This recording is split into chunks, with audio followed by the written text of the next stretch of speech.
Not everyone is happy about the direction that our country is headed, which is actually disappointing. For example, yesterday at the National Prayer Service, the bishop was extreme in her views, extremely out of line and out of touch. And what she did was uncalled for.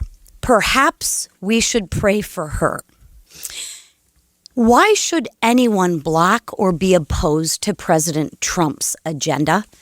The American people expect us to deliver on the mandate in which they've given us. The days of negativity are over.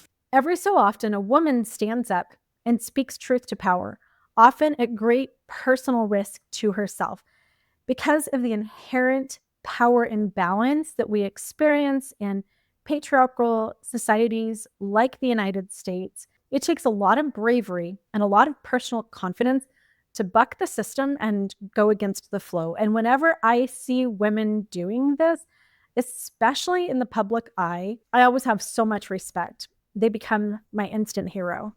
And one of the first things I want to do is make sure that you all know their name and the impact that they're having on the world. And by the way, my name is Jenny Gage, and this is Life Take 2, where I share my escape from Mormon trad wife life. Thanks for watching today. So many people are talking about this brave woman, Bishop Mariann Edgar Budde, and she is absolutely my new hero, has inspired so many people with her brave sermon this week. She's also angered a ton of people this week. I've heard politicians, journalists, and other Trump supporters who are absolutely outraged that this woman dared to take her microphone in front of President Trump, his family, J.D. Vance, and say the things that she said. How dare she, right? How dare she appeal to their humanity and remind them that the people that they're making decisions for are human beings. First, I want to give a listen to what she said and take a peek into a little bit of President Trump's reaction during the sermon. Let me make one final plea, Mr. President. Millions have put their trust in you. And as you told the nation yesterday, you have felt the providential hand of a loving God. In the name of our God, I ask you to have mercy upon the people in our country who are scared now. All right, Reverend Mariann Edgar Budde, the Bishop at Washington National Cathedral, is now out front. And Bishop, I appreciate your time and your tone there, so serious and genuine. You see him, he's stone-faced, he then looks down, but he's listening to every word you say. As you made that personal plea to him, what were you looking at him in that moment? What kind of response were you perhaps hoping for in that moment? I was looking at the president because I was speaking directly to him. I was also, frankly, as you do in every sermon, speaking to everyone who was listening through that one-on-one conversation with the president, reminding us all that in the people that are frightened in our country, the two groups of people that I mentioned are our fellow human beings, and that they have been portrayed in all throughout the political campaign in the harshest of lights that I wanted to counter as gently as I could with a reminder of their humanity and their place in our wider community. And I was speaking to the president because I felt that he has this moment now where he feels charged and empowered to do what he feels called to do. And I wanted to say, you know, there is room for mercy. There's room for a broader compassion. We don't need to portray with a broad cloth in the harshest of terms some of the most vulnerable people in our society who are, in fact, our neighbors, our friends, our children, our friends' children, and so forth. So you spoke, I like how you use the word gently, because it was gentle. I mean, it was intense and passionate, but yet it was gentle. It was not ugly or confrontational. Wouldn't expect it to be, but these are hard things to talk about in that context. You spoke Right. Obviously about undocumented migrants, also the LGBT community, the two communities you're talking about. I wanted to play a little bit more of what you said, and also, again, the president's reaction at that moment. There are gay, lesbian, and transgender children in Democratic, Republican, and independent families. Some who fear for their lives. The vast majority of immigrants are not criminals. They pay taxes and are good neighbors. I ask you to have mercy, Mr. President, on those in our communities whose children fear that their parents will be taken away. What made you decide to say all that today? Well, these are the people that I know. These are not abstract people for me. These are actual people that I know. So I wanted to speak on their behalf. I wanted to present a vision of what unity can look like in this country that is transcending of differences and viewpoints and acknowledging our common humanity. Yes. I wanted to speak in such a way that reflected that dignity and respect, but I also wanted to bring into that space the real humanity of the people of. Can we just take a moment to appreciate the nerves of steel that Bishop Budde had to have delivered this sermon? I think that's nerve-wracking enough just to speak in public, to stand in front of the president and his entourage and give any type of sermon. But approaching that microphone that day, knowing what she was going to say, had to have taken a lot of strength.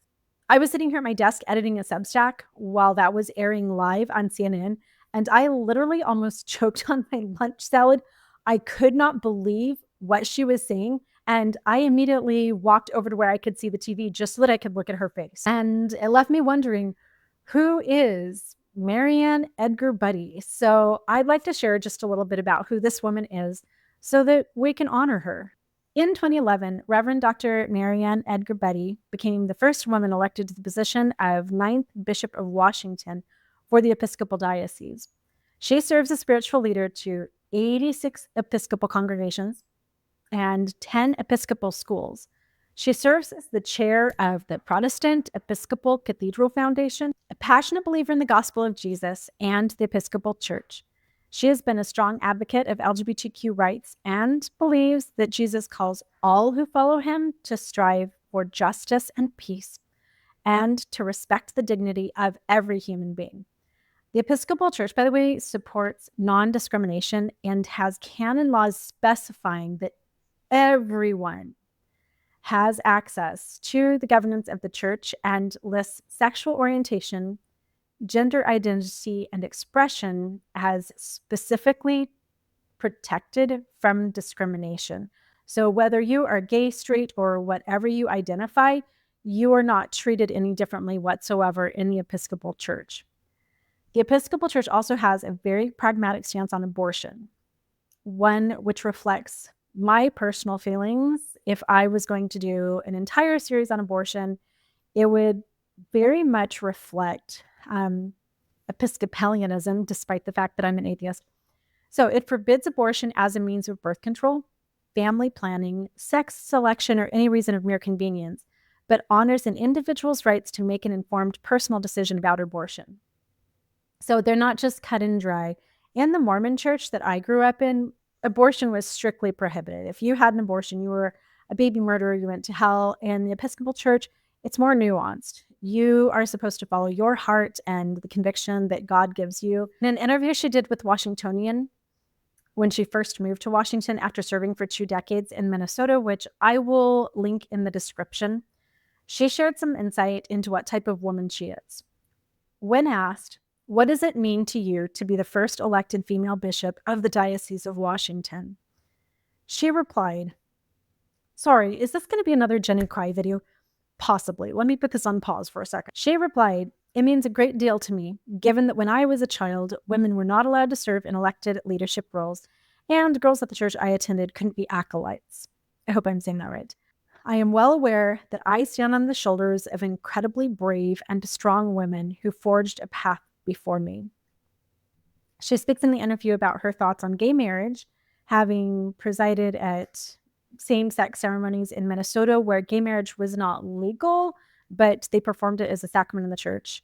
So she did that for a long time. I'm not sure how long.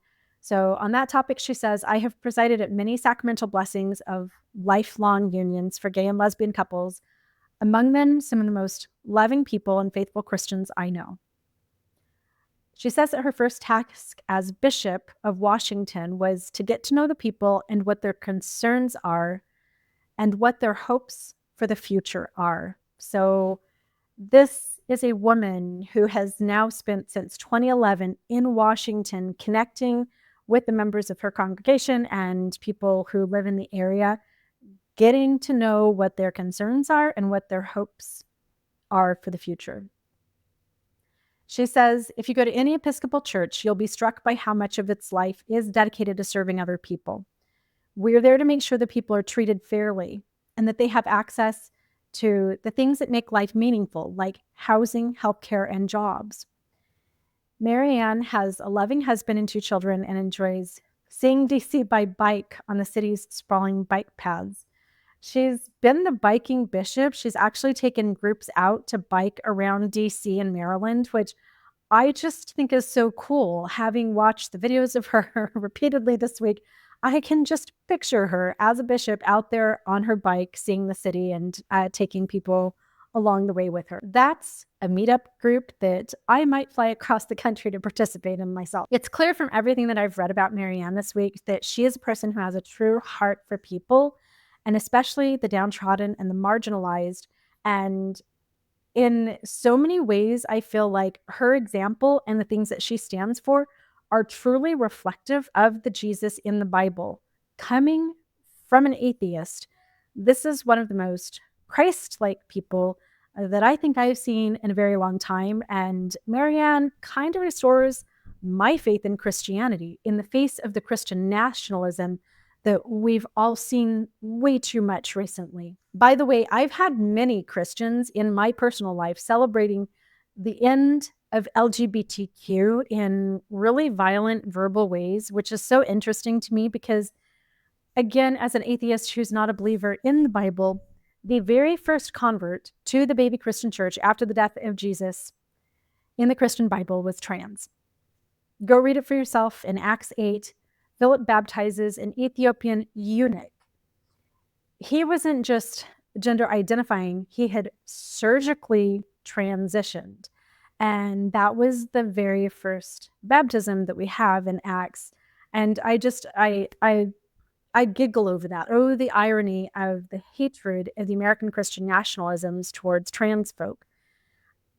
I just don't think that Jesus would approve of that very misdirected hatred. On a personal note, I myself resigned from the Mormon Church at age 44 as a full believing member of the church because of a single lesson entitled The Evils of Homosexuality, not because I necessarily supported homosexuality, but because of the sheer raw hatred that was contained in that lesson that day in my Mormon Relief Society class in October of 2018. I had nothing on my shelf. I, again, deeply devout, full believing, had an absolute testimony of the Mormon gospel. And my thoughts that day were, I come to church to learn how to love people. I have enough people that I hate already like that. That comes naturally to us as humans. I'm at church so that I can learn new ways to love and embrace and especially support the downtrodden. And to have a lesson that day that taught me to hate homosexuals gave me a visceral response. I was physically ill and felt like I was going to throw up. So 10 minutes into the lesson, I raised my hand, told everybody, this is it. I'm leaving the church, turned to the teacher, said, you are the reason today that I am leaving the Church of Jesus Christ of Latter-day Saints. And I grabbed my kids and my husband, who was soon to be my ex-husband, and walked away from 7 generations of Mormonism, going back to the very foundations of the church on one side of the family and 5 generations on the other, and lost everything in the process. But what I gained was the ability to stand in authenticity, congruity, and alignment as I try my best to love the people around me. Now for my favorite part of everything I do, I'd love to hear from you. What are your thoughts on Bishop Budde and Donald Trump's reaction? And are there some other women in your life that have been your heroes? I'll be hanging out in the comments. Thanks for watching. Bye, guys.